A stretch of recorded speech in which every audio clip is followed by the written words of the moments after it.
നാരായണായ. ശ്ലോകം 11. അഗ്നിവാസരവളക്ഷപക്ഷഗൈ ഉത്തരായണജുഷാച ദേവദേഹി പ്രാപിതോ രവിപദം ഭവത്പരോ മോദവാൻ ധ്രുവപദാന്തമീയതേ. ശ്ലോകം 12. ആസ്ഥിതോദമഹരാലയേ യഥാ ശേഷഭക്തദഹനോസ്മണാത്യതേ ഈയതേ ഭവതുപാശ്രയസ്തഥാ വേദസപദമതഃപുരൈവ വാ. ശ്ലോകം 13. തത്ര വാ തവ പതേധവാവസൻ പ്രാകൃതപ്രളയേതി മുക്തദാം സ്വേച്ഛയാ ഖലു പുരാഭിമുച്യതേ സംവിഭിദ്യ ജഗദണ്ഡമോജസാ. ശ്ലോകം 14. തസ്യ ചക്ഷിതിപയോ മഹോനില ദ്യോമഹത് സപ്തകാവൃതിഃ തത്തദാത്മകതയാ വിശൻസുഖി യാതിദേ പദമനാവൃതം വിഭോ.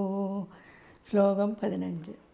അച്ചിരാദിഗതിമീദൃശിം വ്രജൻ വിച്യുതിം ന ഭജതേ ജഗത്പദേ സച്ചിദാത്മക ഭവദ്ഗുണോദയാ ഉച്ഛരന്തമനിലേശ പാഹി മാം. സർവത്ര ഗോവിന്ദനാമസങ്കീർത്തനം. ഗോവിന്ദ ഗോവിന്ദ.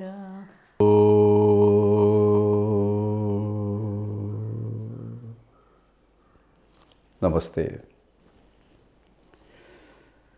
ശ്രീമന് നാരായണീയത്തിലെ 4-ാമത്തെ ദശകത്തിലെ 10 ശ്ലോകങ്ങൾ വ്യാഖ്യാനിച്ചു. അതിൽ അർത്ഥങ്ങൾ പറഞ്ഞതിൽ തന്നു. ഇനി 11-ാമത്തെ ശ്ലോകമാണ്. ഭഗവത്പര, അങ്ങയെ പ്രധാനമായും സേവിച്ച യോഗി. അതിങ്ങനെ ഇതൊക്കെ മനസ്സിലാക്കിക്കൊണ്ട് യോഗ സാധനയിലേക്ക് ഇറങ്ങിയ വ്യക്തിക്ക് എന്ത് സംഭവിക്കുന്നു എന്നാണ് പറയുന്നത്. അഗ്നിവാസര വളർക്ഷ പക്ഷകൈ. അഗ്നി, പകൽ സമയം, ശുക്ലപക്ഷം ഇവയുടെ അധിഷ്ഠാന ദേവതകളാലും ഉത്തരായണ ജുഷാജ ദൈവതേ, ഉത്തരായണ കാലാധിഷ്ഠാന ദേവതകളാലും രവിപദം പ്രാപിത, സൂര്യലോകം പ്രാപിച്ചവനായി മോദവാൻ ധ്രുവപദാന്തമീയതേ, പരമാനന്ദം അനുഭവിക്കുവാനായി ധ്രുവലോകം വരെ എത്തിച്ചേരുന്നു. അത് ഏതൊക്കെ ലോകങ്ങളിലേക്കാണ് യോഗി പോകുന്നത്? അത് സമാധിയിൽ കൂടെ പോകുന്നതും ഈ ശരീരം ഉപേക്ഷിച്ച് പോകുന്ന ആ മരണം നടന്നതിന് ശേഷം പോകുന്നതും ഇതിൽ ഉൾപ്പെടുത്തിക്കൊണ്ടാണ് ഈ പറയുന്നത്. ഈ മരണസമയം എപ്പോഴാണ്, അതിൻ്റേതായ പ്രത്യേകത എന്താണ് എന്നതിനെപ്പറ്റി നമ്മൾ ആദ്യം മനസ്സിലാക്കണം. ഭഗവത്ഗീതയിൽ ശ്രീകൃഷ്ണൻ അർജുനോട് പറയുന്നുണ്ട്, ആ ജീവൻ പോകുമ്പോൾ ആ പരിസരത്ത് എന്തൊക്കെയാണ് പ്രത്യേകതകളുള്ളത്, സമയം എന്താണ്, എപ്പോഴാണ്, രാത്രിയോ പകലോ, അങ്ങനെയൊക്കെ പറ്റി വിശദീകരിക്കുന്നുണ്ട്. അപ്പോൾ അതിൽ സൂര്യലോകത്തിലേക്ക് പോകുന്നവർ ഏതൊരവസ്ഥയിലാണ് മരണം അവർക്ക് സംഭവിക്കുക എന്നുള്ളത് പറയുന്നുണ്ട്. അത് പിന്നെ അക്ഷരബ്രഹ്മയോഗത്തിലാണത് ശ്രീകൃഷ്ണൻ പറയുന്നത്. അഗ്നിർജ്യോതിരഹ ശുക്ല ഷൺമാസ ഉത്തരായണം തത്ര പ്രയാതാഗച്ഛന്തി ബ്രഹ്മവിദോ ജനാഹ. 8-ാം അധ്യായം 24-ാമത്തെ ശ്ലോകം. അഗ്നി, തീ, ജ്യോതിസ്, വെളിച്ചം, പകൽ സമയം, ശുക്ലപക്ഷം, 6 മാസം ദൈർഘ്യമുള്ള മകരം മുതൽ മിഥുനം വരെയുള്ള ഉത്തരായണ കാലം, ഈ സമയത്ത് ദേഹം ഉപേക്ഷിച്ച് പോകുന്ന ബ്രഹ്മജ്ഞാനികൾ ബ്രഹ്മത്തെ പ്രാപിക്കുന്നു. ഗീതാശ്ലോകമനുസരിച്ച് ബ്രഹ്മജ്ഞാനികൾ മാത്രമേ ഈ സന്ദർഭത്തിൽ ദേഹം ഉപേക്ഷിച്ചാൽ ബ്രഹ്മത്തെ പ്രാപിക്കുകയുള്ളൂ. തേജസ് എന്ന ശബ്ദം കൊണ്ട് അർത്ഥമാക്കുന്നത് ആത്മീയ തേജസ്. ഗീതയിലെ ശ്ലോകത്തിൻ്റെ അർത്ഥമാണ് പറഞ്ഞത്. അത് ഒരാൾ മരിക്കുന്ന സമയത്ത് അവിടെ അഗ്നിഹോത്രം ഇതൊക്കെ ചെയ്തുകൊണ്ടിരിക്കുന്ന ആ ഒരു ഘട്ടത്തിലാണെങ്കിൽ അതാണ് അവിടെ അഗ്നി എന്ന് പറയുന്നത്. പിന്നെ ജ്യോതിസ്, നിലവിളക്ക് കാര്യങ്ങളൊക്കെ കൊളുത്തി വെച്ച് നല്ല ഇരുട്ടല്ലാത്ത അവസ്ഥ, പ്രകാശമാനമായ അവസ്ഥ, നല്ല പകൽ, ശുദ്ധമായ രാവിലെയുമല്ല വൈകിട്ടുമല്ല, സൂര്യൻ ഉദിച്ചുയർന്ന് പകലിൻ്റെ പൂർണ്ണ സാന്നിധ്യം അറിയുന്ന അവസ്ഥ. ശുക്ലപക്ഷം, കറുത്ത വാവ് കഴിഞ്ഞ് അടുത്ത വെളുത്ത വാവ് വരെയുള്ള 15 ദിവസം. പിന്നെ മകരം മുതൽ മിഥുനം വരെയുള്ള 6 മാസം, ഉത്തരായണകാലം. ഈ സമയത്താണ് ഒരാൾ ദേഹം ഉപേക്ഷിച്ച് മരണ അവസ്ഥയെ പ്രാപിക്കുന്നത്. ഈ നിരന്തരമായ ധ്യാനം ചെയ്ത നിർവികൽപ്പ സമാധി പോലെ അതിൻ്റെ അടുത്തെത്തിയില്ലെങ്കിലും അതുപോലുള്ള സാധനകൾ ചെയ്ത വ്യക്തി പൂർണ്ണമായും ആ ബ്രഹ്മത്തിൽ ലയിക്കുന്നു എന്നാണ് പറയുന്നത്. അത് ഗീതാകാരൻ്റെ അഭിപ്രായമാണ് ഇവിടെ പറയുന്നത്. ബ്രഹ്മജ്ഞാനികൾ ശരീരം ഉപേക്ഷിച്ചാൽ ഈ അവസ്ഥയെ പ്രാപിക്കുന്നു. പക്ഷേ അവിടെയും ആ സമയം, സന്ദർഭം, പിന്നെ അതുപോലെ പരിതസ്ഥിതി, ഇതൊക്കെ അറിഞ്ഞാൽ നമുക്ക് പറയാം ഇദ്ദേഹം ബ്രഹ്മത്തെ പ്രാപിച്ചു എന്ന് പറയാൻ പറ്റും. പക്ഷേ എല്ലാവർക്കും അങ്ങനെ അവിടെ എത്തിപ്പെടാൻ പറ്റില്ല. അതല്ലാത്തവരെവിടെ പോകുന്നു? ഈ പറഞ്ഞ സമയത്താണ് അഗ്നിയുണ്ട്, ജ്യോതിഷുണ്ട്, പകൽ സമയം, ശുക്ലപക്ഷം, പിന്നെ മകരം മുതൽ മിഥുനം വരെയുള്ള ഏതെങ്കിലും ഒരു മാസത്തിൽ ആണ് ദേഹം ഉപേക്ഷിക്കുന്നതെങ്കിൽ അവർ തീർച്ചയായിട്ടും അവർക്ക് ജന്മമുണ്ട്. പക്ഷേ അവർ പോകുന്ന ലോകമേതാണ് അവിടെ പറയുന്നു. ഏതൊക്കെയാണ് ആ ലോകം? അവർ പ്രകാശത്തിൻ്റെ ലോകമായ സൂര്യലോകത്ത് പ്രവേശിച്ച് ആനന്ദമനുഭവിച്ച് ധ്രുവലോകം വരെ പോകുന്നു. അതിനുശേഷം ഏതൊക്കെ ലോകങ്ങളിൽ പോകുന്നുവെന്ന് അടുത്ത ശ്ലോകത്തിൽ അത് പറയുന്നത്. ധ്രുവലോകം വരെ, സ്വർഗത്തിൻ്റെ അപ്പുറമല്ല ധ്രുവലോകം. ഋഷിമാരുടെയൊക്കെ അടുത്ത ലോകത്താണ് ഈ ധ്രുവലോകം എന്ന് പറയുന്നത്. ഭഗവാൻ മഹാവിഷ്ണുവിൻ്റെ വൈകുണ്ഠത്തിനടുത്താണ് ധ്രുവലോകം. ധ്രുവന് വേണ്ടിയൊരു ലോകം സൃഷ്ടിച്ചതാണ്. അത് സ്വർഗത്തെക്കാളും ഏറ്റവും ഉയരത്തിലും അതേപോലെ ഏറ്റവും സുഖം ഉള്ളതായ ഒരു ലോകവുമാണ്. അവിടത്തേക്ക് പോകുന്നു ഈ സമയത്ത് മരണപ്പെട്ടവർ എന്നാണ് പറയുന്നത്. ശ്ലോകം 12. അത മഹരാലയെ ആസ്ഥിത, ധ്രുവലോകത്ത് താമസത്തിന് ശേഷം മഹർലോകത്തിൽ, ഭൂമിക്ക് മീതെയുള്ള 3ാമത്തെ ലോകമാണ് മഹർലോകം, സുഖമായി വസിക്കുന്നു. ചില ആളുകൾ ഇതിലൂടെ പോകുമ്പോൾ അവർ ഭൂമിക്ക് മീതെയുള്ള 3ാമത്തെ, അതായത് ധ്രുവലോകമൊക്കെ കഴിഞ്ഞ് 3ാമത്തെ ലോകത്തിലേക്ക് പ്രവേശിക്കുന്നു. അതിന് മഹർലോകം എന്ന് പറയുന്നു. യഥാ ശേഷവക്ത്ര ദഹനോഷ്ണ ആർദ്യതേ, എപ്പോഴാണോ അനന്തൻ്റെ മുഖത്തിൽ നിന്ന് ബഹിർഗമിക്കുന്ന അഗ്നിയുടെ ചൂടിനാൽ വിഷമിപ്പിക്കപ്പെടുന്നുവോ തഥാ ഭവതുപാശ്രയ വേദസഹ പദമീയതേ, അപ്പോൾ അങ്ങയെ ആശ്രയിച്ച് ബ്രഹ്മലോകത്തേക്ക് പോകുന്നു. അത പുര ഏവ, അല്ലെങ്കിൽ അനന്തൻ്റെ അഗ്നിപീഠയ്ക്ക് മുമ്പേ തന്നെ ബ്രഹ്മലോകത്തേക്ക് പോകുന്നു. അവിടെ ഒരു പ്രത്യേകമായ ഒരു സന്ദർഭം പറയുന്നുണ്ട്. ചില വ്യതിയാനങ്ങൾ സംഭവിക്കാം. എന്താണത്? ധ്രുവലോകത്ത് വളരെക്കാലം സന്തോഷത്തോടെ കഴിഞ്ഞതിന് ശേഷം എത്രയോ കാലം ധ്രുവലോകത്ത് സുഖമായിട്ട് കഴിയുക. മഹർലോകത്തേക്ക് പോകുന്നു. പിന്നീട് അവിടെയും വളരെക്കാലം സുഖമായിട്ട് താമസിക്കുന്നു. പക്ഷേ അനന്തനുണ്ടല്ലോ, ഭഗവാന്റെ ആ ശരീരത്തെ എപ്പോഴും താങ്ങി നിർത്തുന്ന അനന്തൻ, ആ അനന്തൻ്റെ അഗ്നിബാധ അതെപ്പോഴാണ് ഉണ്ടാവുമെന്ന് പറയാൻ പറ്റില്ല എന്നാണ് പറയും. ഉണ്ടാവുകയാണെങ്കിൽ മഹർലോകത്തെ വാസം മതിയാക്കി ബ്രഹ്മലോകത്തേക്ക് പോകുന്നു. ആ അനന്തൻ്റെ ആ പ്രത്യേകമായ അവസ്ഥയിൽ ആ വ്യക്തി മഹർലോകം കഴിഞ്ഞതിന് ശേഷം ബ്രഹ്മലോകത്തേക്ക് പോകുന്നു. അപ്പോൾ അവിടെ കുറച്ച് ഒരു താമസമുണ്ട് എന്നർത്ഥം ബ്രഹ്മലോകത്തേക്ക് പോകാൻ. സുഹൃതം ചെയ്തവർക്ക് സ്വർഗലോകവാസം മാത്രമല്ല ലഭിക്കുക, അതിനേക്കാളും ആനന്ദകരമായി വസിക്കുവാനുള്ള ധ്രുവലോകം, മഹർലോകം, ബ്രഹ്മലോകം തുടങ്ങിയ നിരവധി ലോകങ്ങളിൽ വസിക്കുവാനുള്ള യോഗം ഉണ്ടാകുന്നു. നമ്മളെപ്പോഴും ചിന്തിക്കണം, നമ്മളെപ്പോഴും ഒരു സ്വർഗത്തിൽ പോകണം, അല്ല അതിനേക്കാളും വലിയ ലോകം കിടക്കണോ? അപ്പോൾ നമ്മുടെ കർമ്മം ഏറ്റവും നന്നായി ചെയ്തു കഴിഞ്ഞാൽ സ്വർഗത്തിനപ്പുറത്തിൽ എത്രയോ ലോകങ്ങളിൽ പോകാമെന്നാണ് പറയുന്നത്. അത് ഓരോ ഭക്തനും ഓരോ സനാതന വിശ്വാസിയും ചിന്തിക്കേണ്ട കാര്യം. മറ്റു മതങ്ങളതില്ല, സ്വർഗ്ഗമേ ഉള്ളൂ. അപ്പോൾ സനാതനധർമ്മത്തിൻ്റെ ആ പ്രാധാന്യം എത്രയാണെന്നുള്ളത് മനസ്സിലാക്കാൻ വേണ്ടിയിട്ടാണ് പറയുന്നത്. പിന്നെ 13ാമത്തെ ശ്ലോകം. തത്രവ അഥവാ തവ പദേവസൻ, ബ്രഹ്മലോകത്തിലോ അല്ലെങ്കിൽ അങ്ങയുടെ വിഷ്ണുലോകത്തിലോ വൈകുണ്ഠത്തിലോ വസിക്കുന്ന യോഗി പ്രാകൃതപ്രളയേ മുക്തതാമേതി, പ്രാകൃതപ്രളയത്തിൽ അതായത് ബ്രഹ്മപ്രളയത്തിൽ മോക്ഷം പ്രാപിക്കുന്നു. സ്വച്ഛയാ പുരാഖലു, അല്ലെങ്കിൽ പ്രാകൃത പ്രളയത്തിന് മുമ്പേ തന്നെ ഓജസ ജഗദണ്ഡം സംവിധി മുച്യതേ, തൻ്റെ യോഗബലത്താൽ ബ്രഹ്മാണ്ടം പിളർന്നിട്ട് മോക്ഷം പ്രാപിക്കുന്നു. ഇതൊക്കെ നമ്മൾ പഠിക്കേണ്ട വിഷയങ്ങളാണ്. പ്രാകൃത പ്രളയത്തിനെ ബ്രഹ്മപ്രളയം എന്ന് പറയും. ബ്രഹ്മാവിൻ്റെ പ്രളയം ഒരു ദിവസം കഴിയുമ്പോൾ കൽപ്പം എന്ന് പറയും. ആ കൽപ്പം കഴിഞ്ഞാൽ ഒരു പ്രളയം വരുന്നു. അതിനെയാണ് ഇവിടെ ബ്രഹ്മപ്രളയം എന്ന് പറയുന്നത്. അത് പ്രാകൃത പ്രളയം എന്നും പറയുന്നു. ചിലതിൽ ബ്രഹ്മപ്രളയം എന്ന് പറയുമ്പോൾ ബ്രഹ്മാവിൻ്റെ ആയുസ് അവസാനിക്കുന്ന ഒരു ബ്രഹ്മാവിന് 100 വയസ്സാണ്. ആ 100 വയസ്സ് കഴിഞ്ഞ് അദ്ദേഹം മരണപ്പെട്ട് കഴിഞ്ഞാൽ പിന്നെ പുതിയൊരു ബ്രഹ്മാവ് വരുന്നത് വരെ പ്രളയമായിരിക്കും എന്നാണ് പറയുന്നത്. ഒന്നും ഉണ്ടാവില്ല. അപ്പോൾ ആ സമയത്ത് എല്ലാ സൃഷ്ടിജാലങ്ങളും ഈ പ്രളയത്തിൽ ലയിച്ചിരിക്കും, ഈ ബ്രഹ്മപ്രളയത്തിൽ. അത് കഴിഞ്ഞ് പുതിയ ബ്രഹ്മാവ് വന്ന് സൃഷ്ടി തുടങ്ങുമ്പോൾ ഇവയൊക്കെ തന്നെ വീണ്ടും പുനർജനിക്കുന്നു.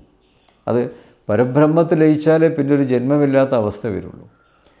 ഒരു ബ്രഹ്മപ്രളയത്തിലെല്ലാം ലയിച്ചു കഴിഞ്ഞാൽ പിന്നീട് അവൻ്റെ സൃഷ്ടി തുടങ്ങുമ്പോൾ വീണ്ടും അവ പുറത്തേക്ക് വരുന്നു. പക്ഷെ ബ്രഹ്മപ്രളയത്തിലെല്ലാം നിശ്ചലമാണ്, ഒരു സൃഷ്ടിയില്ല, ഒന്നുമില്ല. അങ്ങനെ ഒരു അവസ്ഥ പ്രത്യേകമായിട്ട് പറയും.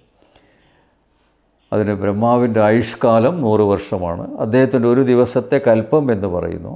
ഒരു കൽപ്പത്തിൻ്റെ, അതായത് പകലും രാത്രിയും അടങ്ങിയത്, കാലദൈർഘ്യം 28 മന്വന്തരമാണ്.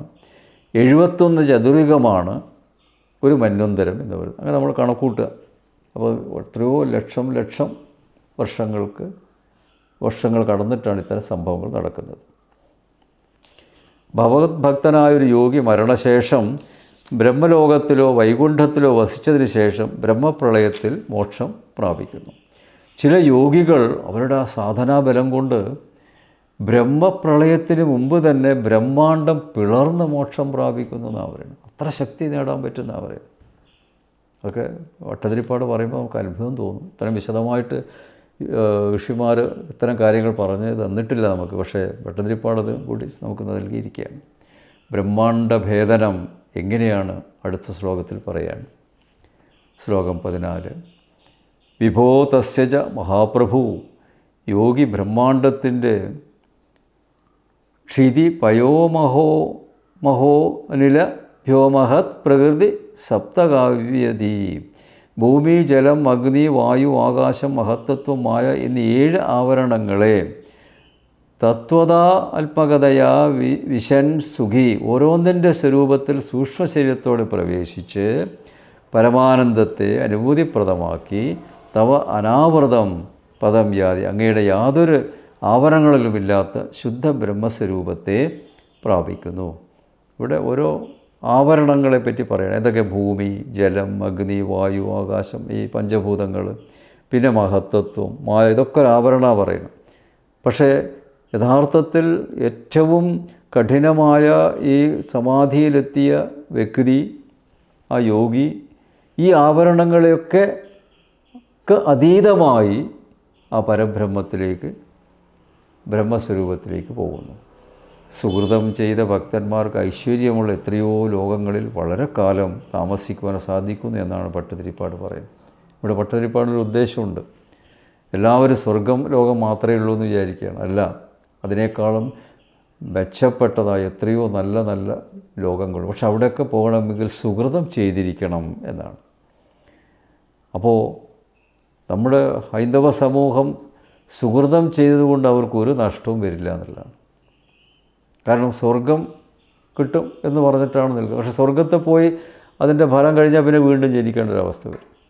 പക്ഷേ ധാരാളം സുഹൃതം ചെയ്തവർക്ക് എത്രയോ ലോകങ്ങളിലിങ്ങനെ മാറി മാറി താമസിക്കാൻ പറ്റുന്നർത്ഥം.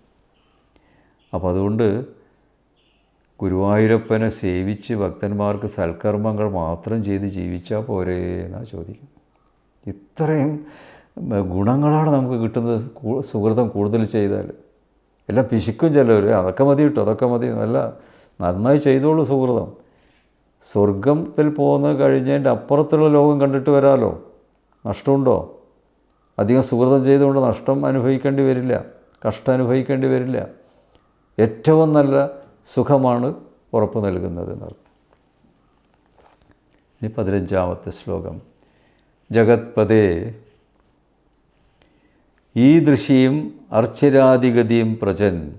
ഈ രീതിയിൽ തേജോമയമായ ലോകങ്ങളെ പ്രാപിക്കുന്നവനായ യോഗിക്ക് വിച്ഛുതിയും ന ഭജതെ, പുനർജന്മം സ്വീകരിക്കേണ്ടി വരില്ല. സച്ചിദാത്മക അനിലേശ, സച്ചിദാനന്ദ സ്വരൂപനായ ശ്രീ ഗുരുവായൂരപ്പ, ഭവദ്ഗുണോദയാൻ ഉച്ചരന്തം മാം പാഹി. അങ്ങയുടെ ഗുണമഹത്വത്തെപ്പറ്റി കീർത്തിക്കുന്ന എളിയ ദാസനായ എന്നെ രക്ഷിക്കണമേ. ഈ ദശകത്തിൻ്റെ അവസാനം 15ാമത്തെ ശ്ലോകത്തിലാണ് അവസാനിക്കുന്നത്.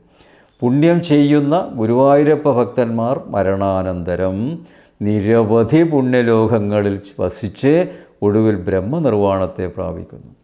ഇവിടെ ഗുരുവായൂരപ്പ ഭക്തന്മാർ 2 തരത്തിലുണ്ട് എന്ന അർത്ഥത്തിലാണ് ഭട്ടതിരിപ്പാട് പറയുന്നത്. പുണ്യം ചെയ്യുന്ന ഗുരുവായൂരപ്പ ഭക്തൻ, പുണ്യം ചെയ്യാതെ ദോഷം ചെയ്യുന്ന ഗുരുവായൂരപ്പ ഭക്തന്മാർക്ക് ഒരിക്കലും കിട്ടാത്ത കാര്യം അതൊന്നും ലഭിക്കില്ല. പുണ്യം ചെയ്യുന്ന ഗുരുവായൂരപ്പ ഭക്തന്മാർ അവരെ പുണ്യം ചെയ്തതിന് വെറുതെ ആവില്ല എന്നർത്ഥം, അതിന് തക്കതായ പ്രതിഫലം തന്നെ കിട്ടും.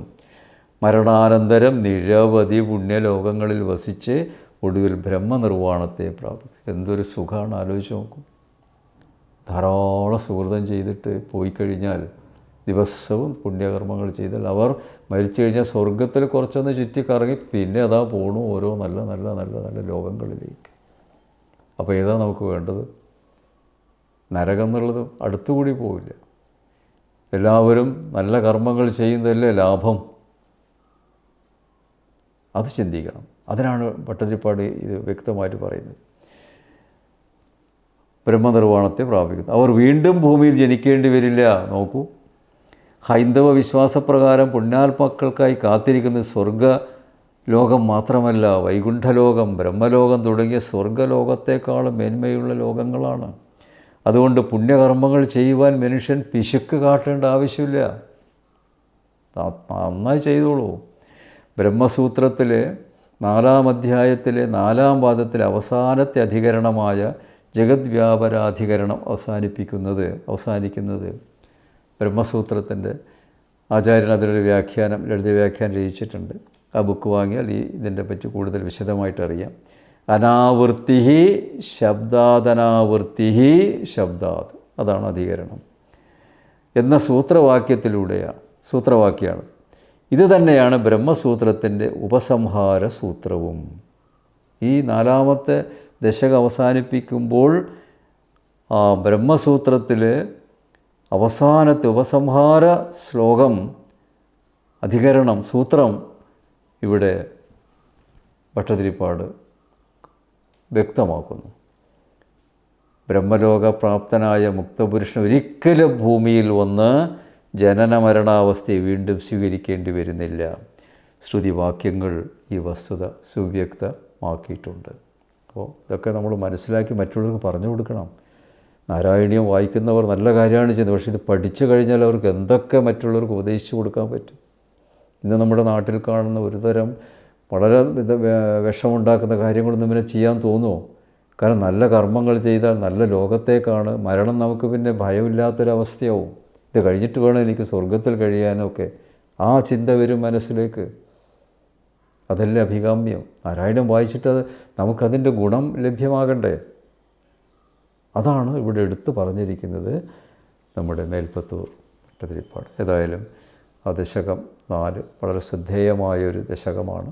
അതിലൊന്നുകൂടി വായിച്ച് മനസ്സിലാക്കുക. ആചാര്യൻ്റെ ഈ ഒരു ഗ്രന്ഥം കോപ്പി നിങ്ങളുടെ കയ്യിലുണ്ടെങ്കിൽ എളുപ്പമായി അതിൻ്റെ ഓരോ കാര്യങ്ങളും വിശദമായി പഠിച്ച് മറ്റുള്ളവർക്ക് പറഞ്ഞു കൊടുക്കുവാനും സാധിക്കും എന്നുള്ളതാണ്.